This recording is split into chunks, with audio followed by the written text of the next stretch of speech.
గేయ రచయిత అందశ్రీ స్మారకార్థం రాష్ట్రంలో ప్రత్యేక గౌరవం ఇవ్వాలని తెలంగాణ రాష్ట్ర scheduled cost rights protection forum ప్రభుత్వాన్ని కోరింది. ముఖ్యమంత్రి రేవంత్ రెడ్డికి వినతి పత్రం అందజేసిన ఫోరం ప్రతినిధులు అందశ్రీ పేరుతో ఆడిటోరియం నిర్మించడం లేదా ప్రజా వేదికలకు ఆయన పేరు పెట్టాలని విజ్ఞప్తి చేశారు. జయ జయ హే తెలంగాణ వంటి ప్రేరణాత్మక గీతాన్ని రచించిన అందశ్రీకి ఇప్పటికే ప్రభుత్వం గౌరవం కల్పించిందని పేర్కొంటూ మరింత స్థాయిలో గుర్తింపు ఇవ్వాల్సిన అవసరం ఉందన్నారు.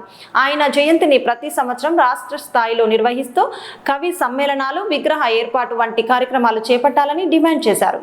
మొన్న ఏప్రిల్ 23 తారీఖు రోజు మన ముఖ్యమంత్రి రేవంత్ రెడ్డి గారి ఇంటికి వెళ్ళేసి అందశ్రీ గారి పేరు పైన ఒక విగ్రహం ఏర్పాటు చేయాలని చెప్పేసి వినతి పత్రం ఇచ్చినాం.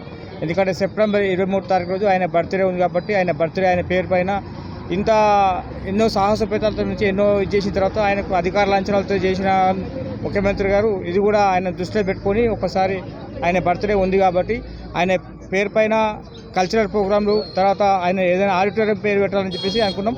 ఆర్టీసీ క్రాస్ రోడ్లో బస్ భవన్ పేరు కూడా అందశ్రీ బస్ భవన్ పేరు పెట్టాలని చెప్పేసి కూడా ఇచ్చేసి ఆయన కూడా కొంచెం సానుకూలంగా స్పందించింది కాబట్టి దానిపైన ఒకసారి మళ్ళీ టైం ఇచ్చినప్పుడు మళ్ళీ పోయి ఇది చేస్తాం. టైం కూడా లేదు కాబట్టి ఎవరెవరికో విగ్రహాలు ఉన్నాయి, ఏమేమి ఉన్నాయి, కానీ జయ జయ హే తెలంగాణ జననీ జయకేతనం అనే ఈ యొక్క గేయ రచయితని ఎక్కడికో భారతదేశం నలుమూల నుంచి తీసుకెళ్ళినటువంటి ఘనత అయినది కాబట్టి దళితులకు ఇక్కడ ఇంతకుముందు కూడా పేరు ప్రఖ్యాతులు లేకున్నా కూడా ఈ కాంగ్రెస్ గవర్నమెంట్ వచ్చిన తర్వాత ఎంతో పేరున్నది. అందరినీ కలుసుకొని పోతున్న ముఖ్యమంత్రి గారికి ధన్యవాదాలు చెప్తూ ఇటు అందశ్రీ గారి పేరు పైన కూడా కల్చరల్ ప్రోగ్రాం చేయాలని చెప్పేసి ఆయన పేరు పైన ఒక ఆడిటోరియం పెట్టాలని చెప్పేసి ఏదైనా కూడా అంటే స్టాచ్ అంటే ట్యాంక్ బండ్ పైన కానీ ఇంకెక్కడ ఆయన ఎక్కడ సిటీలో ఎక్కడ ప్లేస్ ఉంటాయి. ఎందుకంటే ఒక దండ వేయాలన్నా ఇప్పుడు ఆయన స్టాచ్లు లేవు, ఆయనకి ఏమైనా చేసుకోవాలన్నా లేవు కాబట్టి వేస్తే ఒక ఫోటో కూడా ఉండేది చేసుకోవాలి కాబట్టి గవర్నమెంట్ పరంగా చేసుకుంటాం.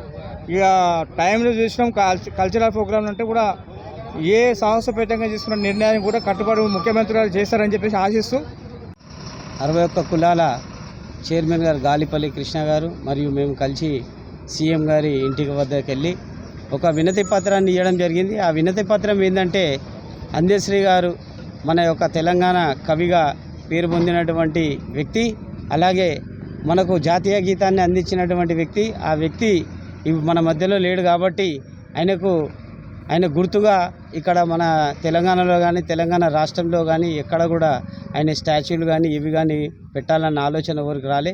కాబట్టి షెడ్యూల్ క్యాస్ట్ రైట్ ప్రొటెక్షన్ తరఫున మేము సీఎం గారిని కలిసి వాళ్ళకు వినతి పత్రం ఇవ్వడం జరిగింది. ఆ వినతి పత్రంలో పొందుపరిచింది ఏంటంటే వారి గుర్తుగా ఒక తెలంగాణ భవన్